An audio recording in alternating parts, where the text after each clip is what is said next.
Mark 2ஆம் அதிகாரம். சில நாட்களுக்கு பின்பு அவர் மறுபடியும் கப்பர்நகூமுக்கு போனார்.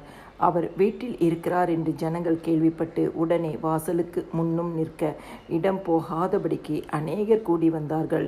அவர்களுக்கு வசனத்தை போதித்தார். அப்பொழுது 4 பேர் ஒரு திமிர்வாதக்காரனை சுமந்து கொண்டு அவரிடத்தில் வந்தார்கள்.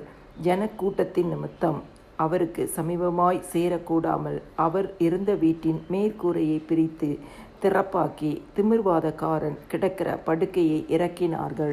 இயேசு அவர்கள் விசுவாசத்தை கண்டு திமிர்வாதக்காரனை நோக்கி, மகனே, உன் பாவங்கள் உனக்கு மன்னிக்கப்பட்டது என்றார். அங்கே உட்கார்ந்து இருந்த வேதபாரகரில் சிலர், இவன் இப்படி தேவதூஷணம் சொல்லுகிறது என்ன? தேவன் ஒருவரே அன்றி பாவங்களை மன்னிக்கத்தக்கவர் யார் என்று தங்கள் இருதயங்களில் சிந்தித்து கொண்டிருந்தார்கள். அவர்கள் தங்களுக்குள்ளே இப்படி சிந்திக்கிறார்கள் என்று இயேசு உடனே தம்முடைய ஆவியில் அறிந்து அவர்களை நோக்கி, நீங்கள் உங்கள் இருதயங்களில் இப்படி சிந்திக்கிறது என்ன? உன் பாவங்கள் உனக்கு மன்னிக்கப்பட்டதென்று சொல்வதோ, எழுந்து உன் படுக்கையை எடுத்துக்கொண்டு நடவென்று சொல்வதோ எது எளிது? பூமியிலே பாவங்களை மன்னிக்க மனுஷகுமாரனுக்கு அதிகாரம் உண்டென்பதை நீங்கள் அறிய வேண்டும் என்று சொல்லி திமிர்வாதக்காரனை நோக்கி, நீ எழுந்து உன் படுக்கையை எடுத்துக்கொண்டு உன் வீட்டுக்கு போ என்று உனக்கு சொல்லுகிறேன் என்றார். உடனே அவன் எழுந்து தன் படுக்கையை எடுத்துக்கொண்டு எல்லாருக்கு முன்பாக போனான். அப்பொழுது எல்லாரும் ஆச்சரியப்பட்டு, நாம் ஒரு காலம் இப்படி கண்டதில்லை என்று சொல்லி தேவனை மகிமைப்படுத்தினார்கள். அவர் மறுபடியும் புறப்பட்டு கடலருகே போனார்.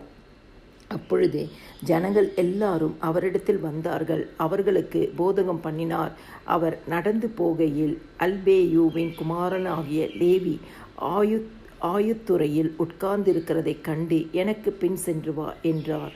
அவன் எழுந்து அவருக்கு பின் சென்றான். அப்பொழுது அவனுடைய வீட்டிலே அவர் போஜன பந்தி இருக்கையில் அநேக ஆயக்காரரும் பாவிகளும் அவரோடு கூட வந்திருந்தபடியால் அவர்களும் இயேசுவோடும் அவர் சீஷரோடும் கூட பந்தி இருந்தார்கள். அவர் ஆயக்காரரோடும் பாவிகளோடும் போஜனம் பண்ணுகிறதை வேதபாரகரும் பரிசேயரும் கண்டு அவருடைய சீஷரை நோக்கி, அவர் ஆயக்காரரோடும் பாவிகளோடும் போஜனம் பானம் பண்ணுகிறது என்னவென்று கேட்டார்கள். இயேசு அதை கேட்டு, பிணியாளிகளுக்கு வைத்தியன் வேண்டியது அல்லாமல் சுகம் உள்ளவர்களுக்கே வேண்டியதில்லை, நீதிமான்களை அல்ல பாவிகளையே மனம் திரும்புகிறதற்கு அழைக்க வந்தேன் என்றார். யோவானுடைய சீஷரும் பரிசேயருடைய சீஷரும் உபவாசம் பண்ணி வந்தார்கள். அவர்கள் அவரிடத்தில் வந்து, யோவானுடைய சீஷரும் பரிசேயருடைய சீஷரும் உபவாசிக்கிறார்களே, உம்முடைய சீஷர் உபவாசியாமல் இருக்கிறது என்னவென்று கேட்டார்கள். அதற்கு இயேசு, மணவாளன் தங்களோடு இருக்கையில் மணவாளனுடைய தோழர் உபவாசிப்பார்களா? மணவாளன் தங்களுடனே இருக்கும் வரைக்கும் உபவாசிக்க மாட்டார்களே. மணவாளன் அவர்களை விட்டு எடுபடும் நாட்கள் வரும், அந்த நாட்களிலே உபவாசிப்பார்கள். ஒருவனும் கோடி துண்டை பழைய வஸ்திரத்தோடு இணைக்க மாட்டான். இணைத்தால் அதனோடே இணைத்த புதிய துண்டு பழையதை அதிகமாய் கிழிக்கும், பீறலும் அதிகமாகும். ஒருவனும் புது திராட்சை ரசத்தை பழந்துருத்திகளில் வார்த்து வைக்க மாட்டான். வார்த்து வைத்தால் புது ரசம் துருத்திகளை கிழித்து போடும், ரசமும் சிந்திப்போம், துருத்திகளும் கெட்டுப்போம். புது ரசத்தை புது துருத்திகளில் வார்த்து வைக்க வேண்டும் என்றார். பின்பு அவர் ஓய்வு நாளில் பயிர் வழியே போனார். அவருடைய சீஷர்கள் கூட நடந்து போகையில் கதிர்களை கொய்ய தொடங்கினார்கள். பரிசேயர் அவரை நோக்கி, இதோ, ஓய்வு நாளில் செய்யத்தகாததை இவர்கள் ஏன் செய்கிறார்கள் என்றார்கள்.